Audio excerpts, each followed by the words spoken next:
പിന്നെ ഈ റോഡ് വെറുതെ ഒന്നും യാഥാർത്ഥ്യമായതല്ല കേട്ടോ. ഇതിവിടെയാണ് ഒരു ഗവൺമെന്റിന്റെ ഒരു ഇച്ഛാശക്തി എന്നൊക്കെ പറയുന്നത് ഇതാണ്. സ്ത്രീകൾക്ക് വ്യവസായത്തിലേക്ക് കടന്നു വരാനുള്ള ഒട്ടനവധി കാര്യങ്ങൾ ഗവൺമെന്റിന്റെ ഭാഗത്ത് സർക്കാർ നല്ല സർക്കാരിന്. നമ്മുടെ കേരളത്തിലെ ഒരു ഗവൺമെന്റ് ഹയർ സെക്കൻഡറി സ്കൂളാണ് ഈ കാണുന്നത്. ഫ്യൂച്ചറിൽ എന്താണ് സ്വപ്നം? എനിക്കൊരു ആസ്ട്രോഫിസിക്സ്.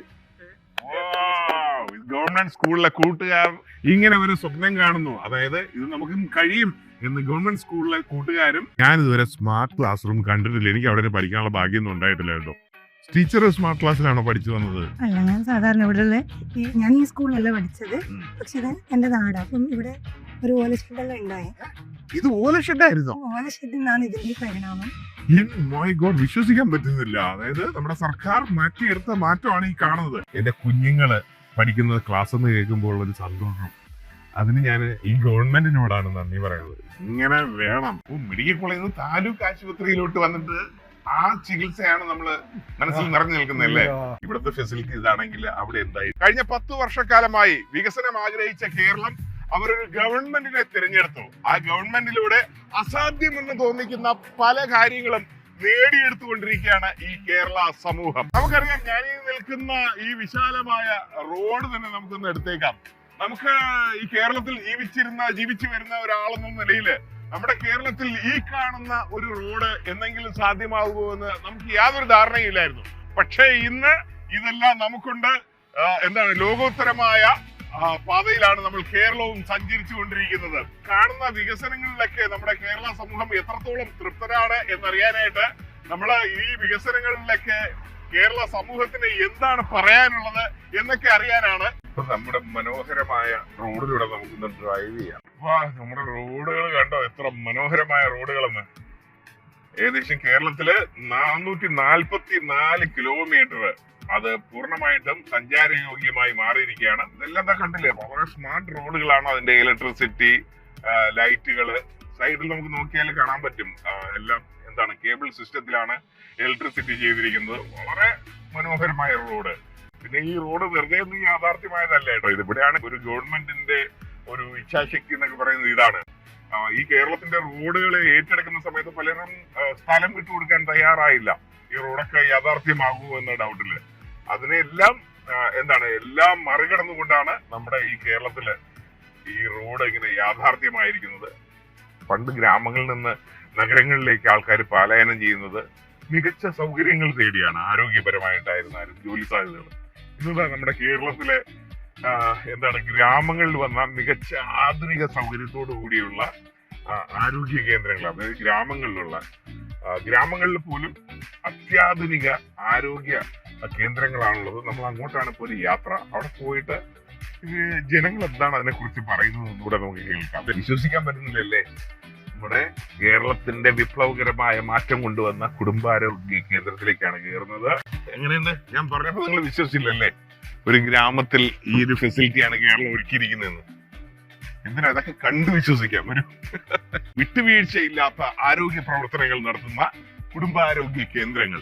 ഇത് കേരളത്തിൽ ഇത്തരത്തിലുള്ള 700ഓളം ആരോഗ്യ കേന്ദ്രങ്ങൾ പ്രവർത്തിക്കുന്നുണ്ട്. കാര്യം കൂടെ ഉണ്ട് കേട്ടോ, നമ്മുടെ ഏറ്റവും കൂടുതൽ സൗജന്യ ചികിത്സ ലഭ്യമാകുന്നതും നമ്മുടെ കേരളത്തിലാണ്. അത് മാത്രമല്ല, ഞാൻ നേരത്തെ പറഞ്ഞ പോലെ നഗരങ്ങളിലെ മൾട്ടി സ്പെഷ്യാലിറ്റി ഹോസ്പിറ്റലിൽ കിട്ടുന്നത് പോലുള്ള ചികിത്സയാണ് ഇവിടെയും കിട്ടുന്നത്. ഡോക്ടർ നമസ്കാരം.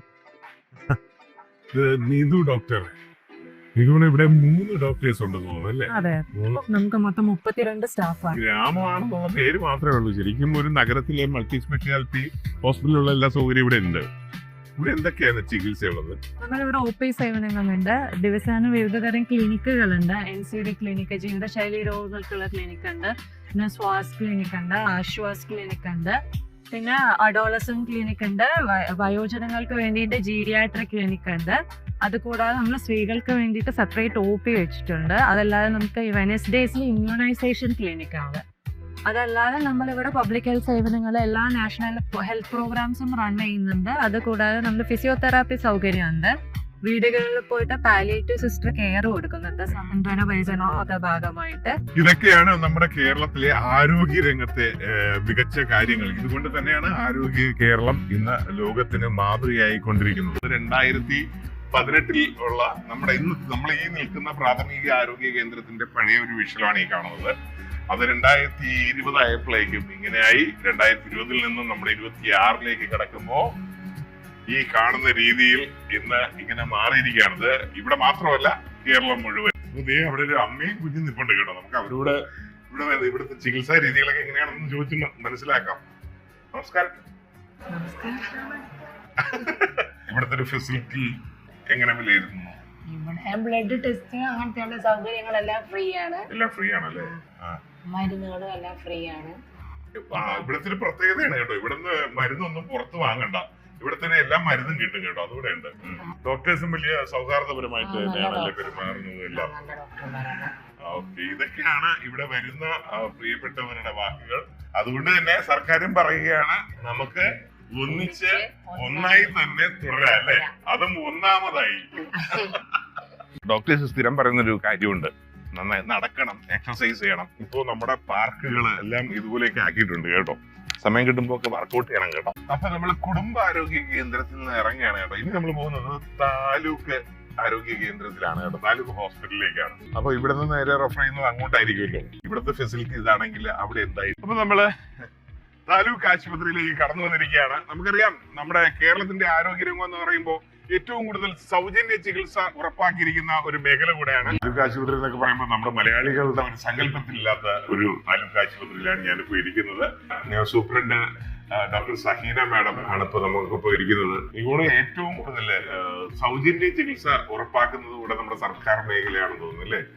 അതായത് 1600 കോടി രൂപ അതിലേക്കായിട്ട് നീക്കി വെച്ചിട്ടുണ്ട്. ഈ സൗജന്യ ചികിത്സയുടെ കാര്യം അവിടെ നിൽക്കട്ടെ. നമ്മുടെ ഈ ഹോസ്പിറ്റലിൽ എന്തൊക്കെ ഫെസിലിറ്റികളും ചികിത്സകളും ആണ് പോകുന്നത്? എല്ലാവരും മനസ്സിലാക്കാനും ഒരു ഗവൺമെന്റ് ഹോസ്പിറ്റൽ സെറ്റപ്പ് ഡിഫറെന്റ് ആണ്. ഇതങ്ങനെയല്ല. നമുക്ക് ശരിക്കും പറഞ്ഞാൽ നമ്മൾ ഇൻഫ്രാസ്ട്രക്ചറിൽ സ്റ്റാർട്ട് ചെയ്യേണ്ടത്. ബാക്കി വരുന്ന ഫെസിലിറ്റീസ് അതിന് ശേഷമാണ്. അപ്പൊ ഇത്രയും നല്ലൊരു ഹോസ്പിറ്റലിൽ ചികിത്സ കിട്ടുക എന്ന് പറയുന്ന പബ്ലിക്കിനും ഭയങ്കര, അതായത് നമ്മൾ ഉദ്ദേശിക്കുന്നത് നല്ല ക്വാളിറ്റി, അതായത് ഇൻഫെക്ഷൻ ഫ്രീ. നമ്മളൊരു ഹോസ്പിറ്റലിൽ വന്നൊരു പേഷ്യന്റ് ഹോസ്പിറ്റലിൽ വന്നാൽ ഇവിടുന്ന് രോഗം വരാതെ തിരിച്ചു പോകണം. നമുക്കൊരു പേഷ്യന്റ് വരുമ്പോൾ കുടിവെള്ളം മുതൽ എല്ലാ ഫെസിലിറ്റീസും ഇവിടെ അവൈലബിൾ ആണ്. ജനറൽ മെഡിസിൻ ഉണ്ട്, ജനറൽ സർജറി ഉണ്ട്, ENT ഉണ്ട്, ഹോസ്പിറ്റലുണ്ട്, ഗൈനക്ക് ഉണ്ട്, ഓർത്തോ ഉണ്ട്, പിന്നെ പബ്ലിക് ഹെൽത്ത് സിസ്റ്റം ഉണ്ട്, കാഷ്വാലിറ്റി സർവീസസ് ഉണ്ട് 24 hours. എല്ലാ ഫ്ലോറിലും ഒരുപാട് ഇരിക്കാനുള്ള സൗകര്യം ചെയ്തിട്ടുണ്ട്. അപ്പോൾ ഒരു സ്ഥലത്തും പേഷ്യന്റ് നിൽക്കേണ്ട ഒരു ആവശ്യമില്ല. നമുക്ക് ഇരുന്ന് അവിടെ ഇഷ്ടംപോലെ TV സൗകര്യം ഉണ്ട്. നമുക്ക് എന്റർടൈൻമെന്റ്സ് ഉണ്ട്. ഇത്തരം ചില എന്താണ് സൗകര്യങ്ങൾക്ക് വേണ്ടിയിട്ടാണ് കാശ് കൊടുത്ത് മുന്തിയ ഹോസ്പിറ്റലുകൾ പലപ്പോഴും ആൾക്കാർ പ്രിഫർ ചെയ്യുന്നത്. ഇപ്പോ ഇനി സൗജന്യ ചികിത്സകളിടത്തും ഇതൊക്കെ തന്നെ വന്നു കഴിഞ്ഞു അല്ലേ? അതെ, മികച്ച സേവനവും ഒരുക്കുന്നത് ഒരുപക്ഷെ നമ്മുടെ സർക്കാർ ആശുപത്രിയിലെ ഡോക്ടേഴ്സ് ആയിരിക്കും. അതെ, അത് പബ്ലിക്കിന് അറിയുന്ന ഒരു കാര്യം കൂടിയാണ്. നമ്മള് എല്ലാവരും ഒരു ഡെഡിക്കേറ്റഡ് ഇതിലാണ് എല്ലാവരും. നമ്മളടക്കം അങ്ങനെയാണ് പബ്ലിക്കിന് വേണ്ടിയാണ് നമ്മൾ സെർവ് ചെയ്യുന്നത്. അപ്പൊ നമ്മൾ ആ ഒരു ഡോക്ടേഴ്സിന് ഇവിടെ ഉള്ളത് എല്ലാവരും. ഇപ്പൊ ഞാനിപ്പോ ഇരിക്കുന്നത് നമ്മുടെ താലൂക്ക് ആശുപത്രിയിലെ ഡയാലിസിസ് റൂമിന്റെ പുറത്താണ് ഇരിക്കുന്നത്. ഇവിടെ പേഷ്യൻസ് ഉണ്ട്, ബൈസ്റ്റാൻഡേഴ്സ് ഉണ്ട്. നമുക്ക് ഈ ഹോസ്പിറ്റലിൽ തുടങ്ങിയത് തൊട്ട് ഉള്ള ഒരു പേഷ്യന്റ് ആണ് ഇവിടെ ഇരിക്കുന്നത്. നമുക്ക് അദ്ദേഹത്തോട് ചോദിക്കാം, ഇപ്പൊ എങ്ങനെയുണ്ട് ആരോഗ്യം? വലിയ കുഴപ്പമില്ല. ഈ ആരോഗ്യത്തിൽ ഈ ഹോസ്പിറ്റലിന്റെ പങ്ക് എന്തായിരുന്നു ഒന്ന് വിലയിരുത്താവോ? പറഞ്ഞാൽ തീരൂല. ആണോ? ഞാൻ ആദ്യം കോഴിക്കോട് മെഡിക്കൽ കോളേജിൽ. അപ്പൊ ഇവിടെ തുടങ്ങിയ ശേഷം അത് ഇങ്ങനെ പുലച്ചൊക്കെ 5 മണിക്കെല്ലാം പോയിട്ട് മെഡിക്കൽ കോളേജിൽ നിന്ന് താലൂക്ക് ആശുപത്രിയിലോട്ട് വന്നിട്ട് ആ ചികിത്സയാണ് നമ്മള് മനസ്സിൽ നിറഞ്ഞു നിൽക്കുന്നല്ലേ? എല്ലാ ഫെസിലിറ്റി ഇവിടെ ഉണ്ടോ മെഡിക്കൽ കോളേജിലുള്ളത് പോലെ? മറ്റൊരു ഡയാലിസിസ് പേഷ്യന്റ് ഇവിടെ ഇരിപ്പുണ്ട്. എങ്ങനെയുണ്ട് ഇവിടുത്തെ ഒരു ചികിത്സയും ഡോക്ടേഴ്സിന്റെയും നമ്മുടെ നഴ്സുമാരുടെ ഒക്കെ പെരുമാറ്റവും ഒക്കെ? വളരെ നല്ല പെരുമാറ്റം ആണോ? നല്ല സഹകരണം. മെഡിസിനൊക്കെ എല്ലാം കിട്ടുന്നുണ്ട്. എല്ലാം കിട്ടുന്നുണ്ട്. ചികിത്സയില് സന്തോഷമാണ്? ചികിത്സയിൽ വളരെ സന്തോഷം. എല്ലാ ഫെസിലിറ്റി ഒക്കെ ഉണ്ട്, മെഷീൻസ് ഒക്കെ. എല്ലാ സൗകര്യവും. ഈ ഹോസ്പിറ്റലിനെ കുറിച്ച് എന്തൊക്കെയാണ്? നല്ല അഭിപ്രായമാണ്. നമുക്ക് നല്ല സൗകര്യങ്ങളൊക്കെ ചെയ്തു തരുന്നുണ്ട്. അവിടെ അടുത്തായതുകൊണ്ട് നമുക്ക് ഏറ്റവും വരാനും പോകാനും, പിന്നെ ഡോക്ടേഴ്സ് എല്ലാം നല്ലതാണ്. ഇവിടുത്തെ ഡോക്ടേഴ്സ് നടന്നിട്ട് പോകുമ്പോൾ തന്നെ ഡോക്ടറുടെ കാര്യം പറഞ്ഞാൽ ഡോക്ടർ എല്ലാം ചെയ്യും. ഇവിടെ ആരാ കിടക്കണേ?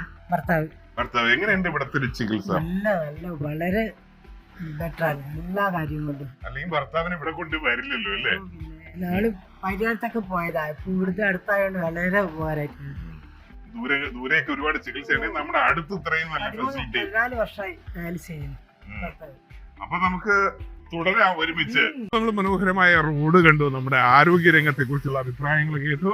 ഇനി ഞാൻ സംസാരിക്കുന്നത് കേരളത്തിന്റെ വ്യാവസായിക വളർച്ചയെ കുറിച്ചാണ്. അപ്പൊ നിങ്ങൾക്ക് ഒരു വ്യവസായം തുടങ്ങണോ?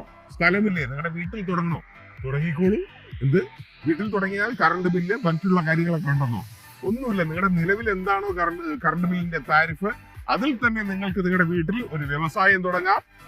ഒരു 3 വർഷം വരെ മറ്റൊന്നും നിങ്ങൾ നോക്കേണ്ട കാര്യമില്ല. 3 വർഷത്തേക്ക് എല്ലാ കാര്യങ്ങളും നിങ്ങൾക്ക് സർക്കാർ ചെയ്തു തരും. അതുപോലെ നമ്മുടെ വീടുമായി ചേർന്ന് വ്യവസായം തുടങ്ങി അത് ഗംഭീരമായി കൊണ്ടുപോകുന്ന ഒരു സ്ഥലത്തേക്കാണ് ഞാൻ ഇപ്പൊ കടന്നു ചെല്ലാൻ പോകുന്നത്. നമ്മുടെ സ്ത്രീകളാണ് ഇത് തുടങ്ങിയിരിക്കുന്നത് കേട്ടോ. ചലന ചന്ദ്രനാണ് നമ്മുടെ ഈ യൂണിറ്റിന്റെ പ്രൊപ്പറേറ്റർ. MBA ബിരുദധാരിയാണ്. പിന്നെ ഇപ്പൊ ഒരുപാട് കൂട്ടുകാർക്ക് ജോലി കൊടുത്തിട്ടുണ്ട്. എന്താണ് നിങ്ങളുടെ വ്യവസായത്തെ കുറിച്ച് പറഞ്ഞുതരാമോ? ഞങ്ങളുടെ വ്യവസായം എന്ന് പറയുന്നത് green leaf eco friendly carry bags. 100% eco friendly ആയിട്ടുള്ള പേപ്പർ ബാഗും ബോക്സും ആണ് ഞങ്ങൾ ഇവിടെ ഉണ്ടാക്കുന്നത്. അറൗണ്ട് ഒരു 60+ ആൾക്കാർ നമ്മുടെ കൂടെയുണ്ട്. കേരളത്തിന് പുറത്തും പുറം രാജ്യങ്ങളിലും ഞങ്ങൾ സാധനം പോകുന്നുണ്ട്. ചില അഭിനവ വ്യവസായികൾ പറയുന്ന കേട്ടിട്ടുണ്ട് കേരളത്തിൽ വ്യവസായം തുടങ്ങാൻ കൊള്ളത്തില്ലെന്ന്. അത് അവര് വെറുതെ പറയുന്നതായിരിക്കും. കാരണം എന്താ വെച്ച് കഴിഞ്ഞാല് കേരളത്തിൽ വ്യവസായം തുടങ്ങാൻ എല്ലാവർക്കും പറ്റും. സ്ത്രീകൾക്ക് വ്യവസായത്തിലേക്ക് കടന്നു വരാനുള്ള ഒട്ടനവധി കാര്യങ്ങൾ ഗവൺമെന്റിന്റെ ഭാഗത്തു നിന്ന്. ബിസിനസ്സുമായിട്ട് യാതൊരു ബന്ധമില്ലാത്തൊരു ഫാമിലി ബാക്ക്ഗ്രൗണ്ടിൽ നിന്നാണ് ഞാൻ വരുന്നത്. അപ്പൊ എന്നെ പോലെയുള്ള ഒരാൾ ബിസിനസ് തുടങ്ങിയാൽ എല്ലാവർക്കും ബിസിനസ് തുടങ്ങാം എന്നാണ് എനിക്ക് പറയാൻ പോകുന്നത്. മെയിനായിട്ട് ഫുഡ് ഗ്രേഡ് ബാഗുകളാണ് ഞങ്ങളത്. അതായത് കേക്ക് ബാഗ്, അത് റെസ്റ്റോറൻറ്റിലേക്ക് യൂസ് ചെയ്യാൻ പറ്റുന്ന ബാഗുകൾ, അങ്ങനത്തെ ഒക്കെ ബാഗുകളും അതുപോലെ തന്നെ ബോക്സുകളാണ് ഞങ്ങൾ ഉണ്ടാക്കുന്നത്. എന്താണ് ഈ ഒരു സംരംഭത്തെ കുറിച്ച് പറയാനുള്ളത്? സന്തോഷമാണോ? സന്തോഷം, അത്രയും സന്തോഷത്തിൽ നിൽക്കുന്നു. കാരണം നമ്മൾ പ്രവാസ ജീവിതത്തിൽ ഉണ്ടായിരുന്ന ആളുകളാണ് നമ്മൾ രണ്ടുപേരും. അപ്പോൾ നാട്ടില് പൊതുവെ നാടിന്റെ ഒരു കാഴ്ചപ്പാട് എന്ന് വെച്ച് കഴിഞ്ഞാല് വ്യവസായത്തിന് ഇവിടെ പ്രത്യേകിച്ച് പ്രവാസ ലോകം ഇത് പറയാറുണ്ട്. പിന്നെ ഇവിടെ ബുദ്ധിമുട്ടായിരുന്നു എന്നാണ് പറഞ്ഞത്. പക്ഷെ ഞങ്ങൾ ഇവിടെ വന്ന് നോക്കുമ്പോൾ നമുക്ക് എന്താ പറയാ, അത്രയും മാനസികമായിട്ടും എല്ലാം നല്ലൊരു സന്തോഷത്തിന് നിൽക്കുന്ന ഒരു സമയം തന്നെ. നമുക്ക് നമ്മുടെ കേരളത്തിലെ അംഗൻവാടികളിലേക്കൊന്ന് പോയി വരാം അല്ലെ? അമ്മമാര് സന്തോഷത്തോടെ മക്കളെ വിടുന്ന ഒരു സ്ഥലമാണ്. അപ്പൊ ഞങ്ങൾ അങ്ങോട്ട് പോയിട്ട് വരട്ടെ. ഓർമ്മയുണ്ടോ ഒരു അംഗൻവാടി സ്കൂളില് ഒരു കൊച്ചു കൂട്ടുകാരൻ ബിരിയാണി വേണോ എന്ന് ചോദിച്ചത്? പിറ്റേന്ന് അംഗൻവാടികളിലെ ബിരിയാണി മേളയായിരുന്നു. ഇതും നമ്മുടെ സർക്കാരാണ് നമുക്ക് ഈ ഒരു സമ്മാനം ഒരുക്കിയത്. നമുക്കപ്പോ അംഗൻവാടിയിലെ കൊച്ചു കൂട്ടുകാരുടെ വിശേഷം, അവർക്ക് എന്താണ് ഇതേ കുറിച്ചൊക്കെ പറയാനുള്ളത് ഒന്ന് കേട്ടു വരാം. എനിക്ക് ഓരോരുത്തരായിട്ട് ഇങ്ങനെ നമസ്തേ തന്നുകൊണ്ടിരിക്കുകയാണ്. സാർ നമസ്തേ എന്ന് പണ്ട് കുട്ടിക്കാലത്ത് ഞാൻ പറഞ്ഞത് എനിക്ക് ഓർമ്മ വരുന്നുണ്ട്. എന്താണ്, ഹാപ്പിയാണോ? ഇവിടെ ബിരിയാണിയൊക്കെ വെച്ച് കൊടുക്കാറുണ്ടോ? ഇന്ന് പുലാവ്. പിന്നെ ഓരോ ദിവസവും അവർക്ക് ഓരോ ഫുഡ് മെനു ഉണ്ടല്ലേ? അതില് ബിരിയാണി ഇവിടെ കിടപ്പുണ്ട് അല്ലേ? എന്താണ് ഇവിടുത്തെ ഫുഡൊക്കെ ഭയങ്കര ഇഷ്ടമാണോ?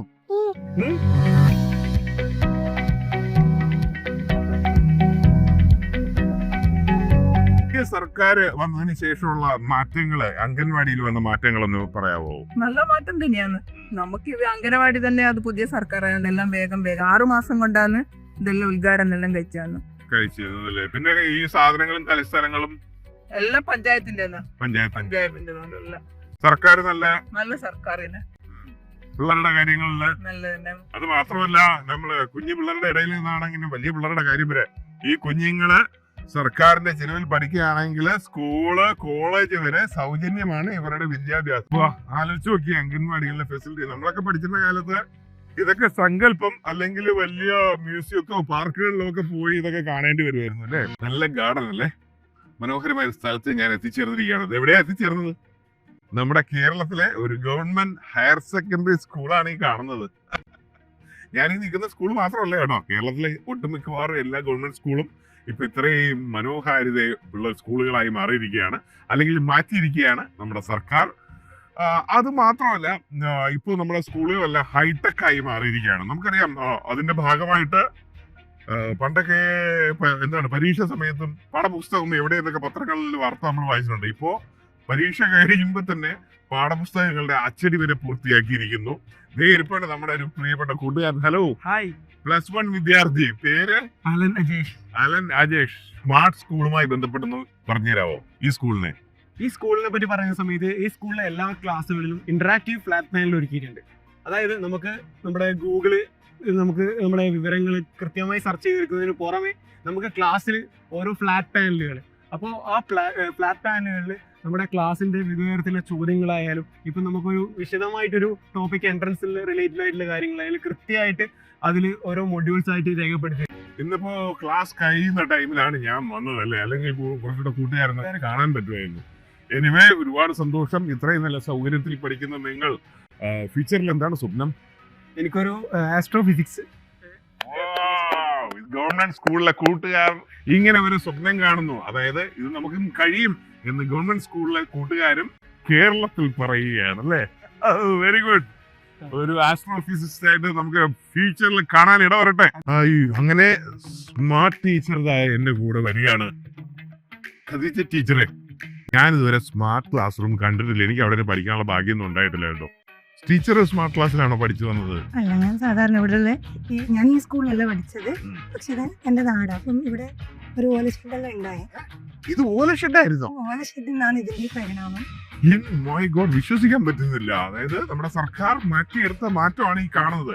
ടീച്ചറെ, ഇത് വലിയ സന്തോഷം. ഇങ്ങനെ ഒരു കാഴ്ച കണ്ട് നമ്മുടെ കേരളത്തിലാണ് ഇരിക്കുന്നത്. പണ്ട് എന്റെയൊക്കെ കുട്ടിക്കാലത്ത് ഇംഗ്ലീഷ് സിനിമകളിൽ ഞാൻ കണ്ടിട്ടുണ്ട് ഇങ്ങനത്തെ ക്ലാസ് റൂം. അത് എന്റെ നാട്ടിൽ എന്റെ മലയാളം സംസാരിക്കുന്ന എന്റെ കുഞ്ഞുങ്ങള് പഠിക്കുന്ന ക്ലാസ് എന്ന് കേൾക്കുമ്പോൾ ഒരു സന്തോഷം. അതിന് ഞാൻ ഈ ഗവൺമെന്റിനോടാണ് നന്ദി പറയുന്നത്. ഇങ്ങനെ വേണം. അത് ടർഫിന്റെ ലെവലിൽ നോക്കിയ ഫുട്ബോൾ സ്റ്റേഡിയം, അവിടെ നമ്മുടെ ഓഡിയൻസിന് ഇരിക്കാൻ പറ്റുന്ന ഗാലറി, മനോഹരമായ ഒരു ഗ്രൗണ്ട്. ശരി, ടാറ്റ. അതൊക്കെ എത്രയോ സന്തോഷത്തോടു കൂടി ഈ സ്കൂളിൽ നിന്ന് ഇറങ്ങിയാണ്. ഈ സ്കൂളിന്റെ റോബോട്ടിക് ലാബ് അതും കാണേണ്ട കാഴ്ചയായിരുന്നു കേട്ടോ. ഒന്നാമതായി തുടരാം. ഇങ്ങനെ ഈ ഒരു സന്തോഷത്തിന്റെ കാര്യം പറയുമ്പോൾ നമ്മൾ ഒരു കാര്യം വിസ്മരിച്ചു പോകാൻ പാടില്ല. കാരണം ഒരു സ്ട്രീറ്റ് ലൈറ്റിന്റെ അടുത്താണ് നിൽക്കുന്നത്. ഇപ്പോഴും അത് കത്തിക്കിടക്കുകയാണ്. അല്ലേ, പവർ കട്ടില്ലാത്ത അല്ലെങ്കിൽ ഇരുട്ടില്ലാത്ത 10 വർഷങ്ങളിലൂടെയാണ് നമ്മളിപ്പോ കടന്നു പോയിക്കൊണ്ടിരിക്കുന്നത്. സുരേഷ് കുമാർ എഞ്ചിനീയർ കൂടെയാണ് അല്ലേ? ഓക്കെ. നമ്മൾ ഇന്ന് സോളാർ, പല വീടുകളിലും സോളാർ ഉപയോഗിക്കുന്നുണ്ട്. ഇത് ഏതെങ്കിലും രീതിയിൽ നമ്മുടെ പവർ സേവിങ് സോഴ്സിനെ സഹായിക്കുന്നുണ്ട്? ഇപ്പോൾ KSB മുഖാന്തരം ഈ പറയുന്ന സൗര പദ്ധതി ഇന്ന് ഒട്ടുമിക്ക വീടുകളിൽ നമ്മൾ നോക്കിക്കഴിഞ്ഞാൽ കാണാൻ പറ്റും, ഒരു മിനിമം ചെറിയൊരു പവർ പാനലെങ്കിലും ഇല്ലാത്തൊരു വീടുകളില്ല.